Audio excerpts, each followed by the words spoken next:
Jitendra आव्हाडांविरोधात Bhayandar police ठाण्यात गुन्हा दाखल करण्यात आलाय। दोन समाजात शत्रुत्व निर्माण केल्याप्रकरणी तक्रार दाखल करण्यात आली आहे।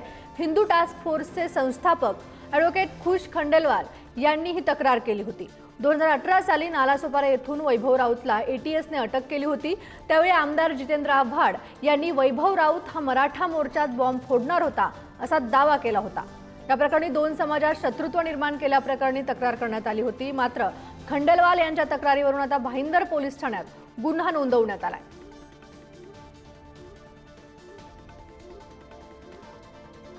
आपले प्रतिनिधी वैभव घाग आपल्या सोबत आहेत। वैभव, काय अधिकची अपडेट आहे? अगदी बरोबर आहे।